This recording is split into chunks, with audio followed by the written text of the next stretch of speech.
ça c'est fait.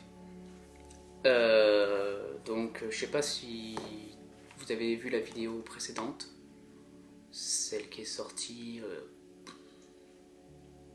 en octobre ou novembre 2022, où je disais que en gros j'en avais marre d'Android parce que j'avais plein de problèmes avec et que j'envisageais sérieusement de passer chez iPhone.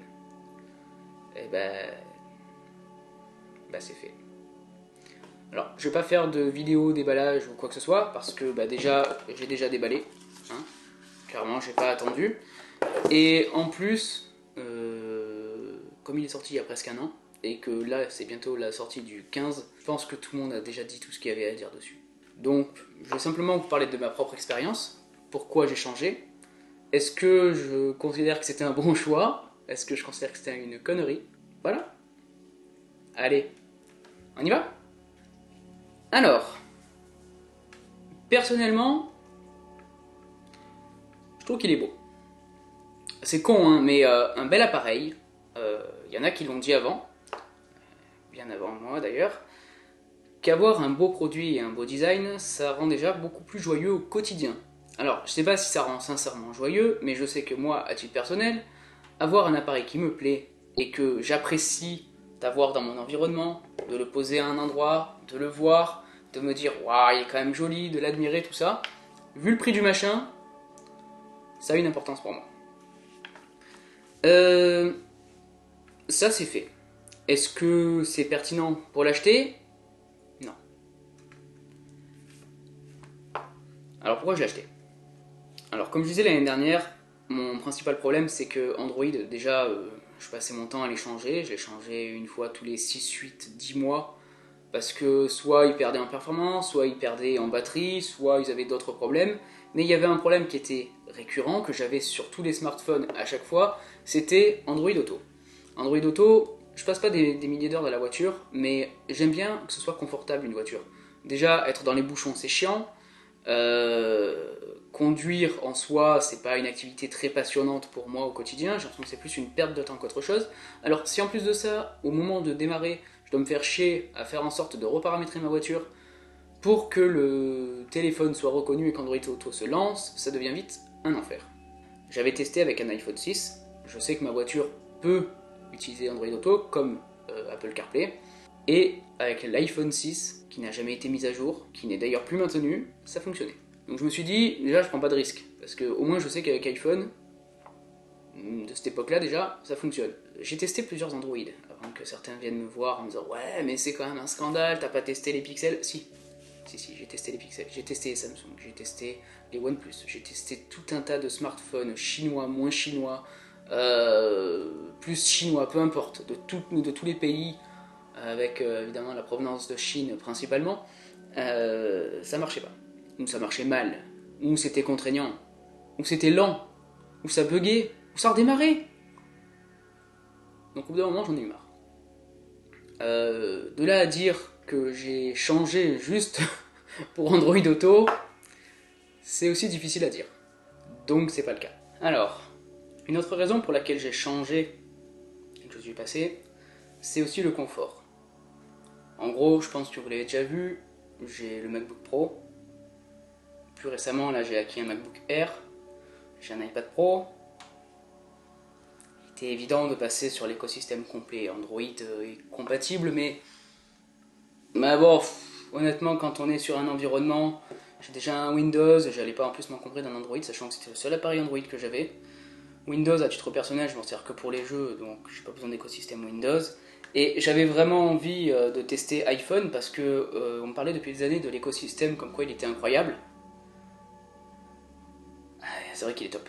Après, il n'est pas parfait. Il y a de temps en temps des bugs, il y a de temps en temps des petits soucis. Là en plus j'ai pris iOS 17 en bêta pour tester les nouvelles fonctionnalités et du coup j'ai quelques petits bugs en plus que je me transporte. Il y a aussi la qualité de la batterie, même si le 14 Pro est très bien en termes de batterie, et il n'est pas parfait. C'est-à-dire que si je l'utilise toute la journée, même pour jouer sur le canapé, à la fin de la journée j'ai plus rien, hein, même des fois un peu avant la fin de la journée. Alors après c'est sûr que c'est peut-être pas une utilisation recommandée d'un smartphone dans tous les cas. Mais bon, ce que je peux en dire en tout cas, c'est qu'il fait déjà de très bonnes photos. l'écran est très agréable, il est très doux, très beau. Il y a beaucoup de gens qui ont craché sur l'histoire de la Dynamic Island. Moi, honnêtement, j'adore. Je trouve que ça fait un effet design incroyable, ça a son petit charme, son petit style. C'est aussi pratique, c'est-à-dire que j'ai tout le temps de la musique ou des podcasts en fond, et à l'usage, je me sers énormément du Dynamic Island pour revenir sur mes applications audio, plutôt que de devoir les chercher dans l'iPhone, ça c'est beaucoup plus chiant, je trouve. Du coup, voilà, donc moi j'aime beaucoup. Il y a des trucs que j'aime moins. Par exemple, je trouve que Safari, ça sert à rien. Alors du coup, on peut installer un Chrome ou autre chose. Mais bon, on perd un peu l'âme d'Apple et je trouve ça dommage. Il y a 2-3 applications aussi qui sont un peu chiantes. C'est-à-dire que je sais pas pourquoi. Est-ce que c'est un bug d'iOS 17 ou est-ce que c'est un bug d'iPhone ou je sais pas d'où ça vient. Quand j'écoute un podcast ou que j'écoute de la musique et que je vais sur l'application Amazon, pendant une petite, un peu moins d'une seconde, je pense, j'ai une micro-coupure du son.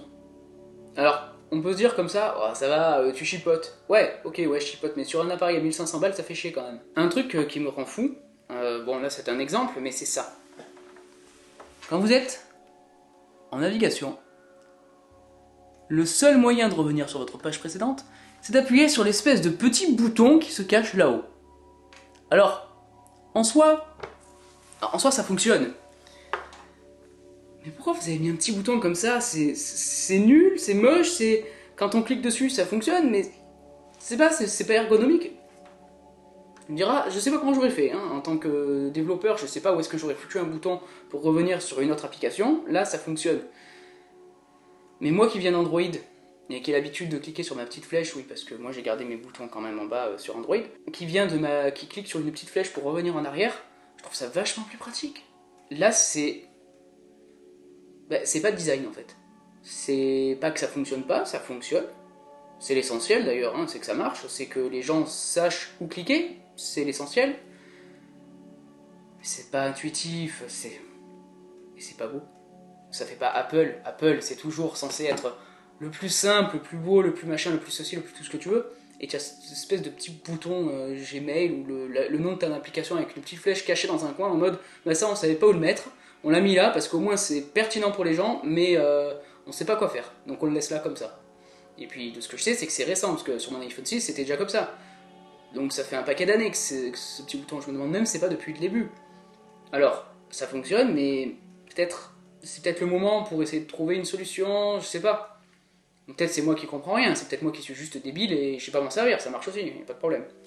Bref, donc voilà, il y a du pour et du contre. Je parlerai évidemment du prix. Le prix est ignoble. Bon, moi je me suis arrangé.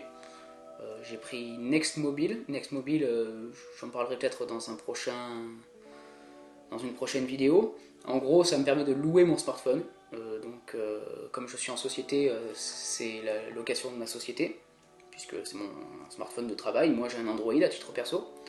55 € par mois, c'est pas excessif, mais c'est quand même pas donné.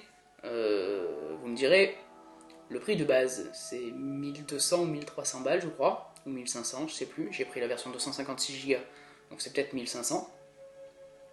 C'est un téléphone. Ça sert principalement à téléphoner et envoyer des SMS. Je trouve ça cher. Je trouve ça cher, mais en même temps, c'est un bijou. Donc il faut savoir faire son choix. Enfin voilà. Je vais pas continuer plus que ça. C'était juste mon retour d'expérience sur cet iPhone. Finalement, ça fait pas si longtemps que ça doit faire à peu près 1 mois et demi que je l'ai. Je m'en sers quotidiennement, évidemment. J'ai envie chaque jour de le redécouvrir parce qu'il me plaît. Et honnêtement, je trouve ça plutôt cool.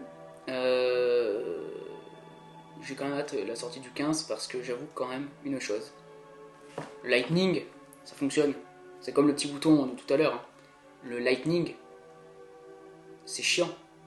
C'est un câble qui n'a rien à voir avec les autres. C'est... Pourquoi? Alors ok, j'ai entendu dire que c'est parce qu'en termes de résistance, si on casse l'USB-C, c'est le smartphone qu'il faut changer, alors que si on casse le Lightning, c'est le câble qu'il faut changer. Donc en termes d'écologie, côté Apple, ça se justifie.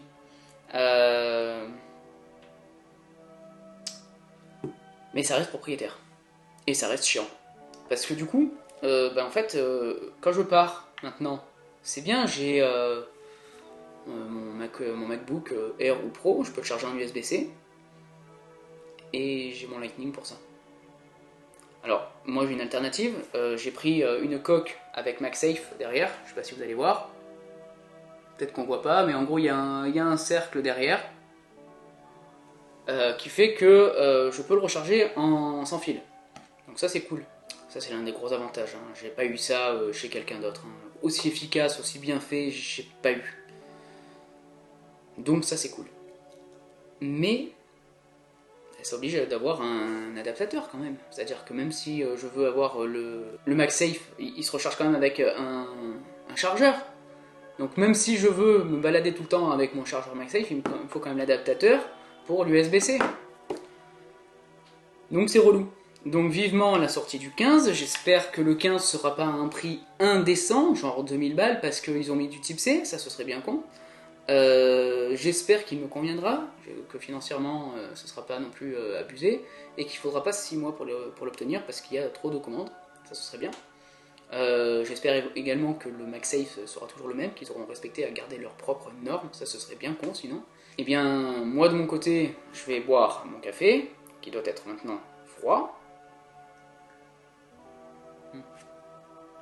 Il est pas froid mais il est pas chaud, hein.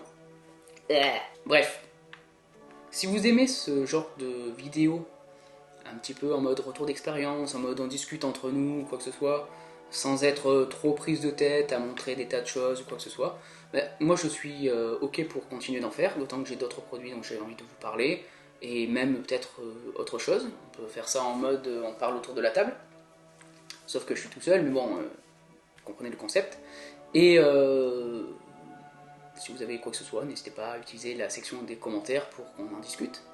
Si j'ai oublié des choses en parlant de cet iPhone, c'est pas impossible. Et à la prochaine. Allez, ciao. Et moi, je finis de boire mon café. Ah, il est pas ouf.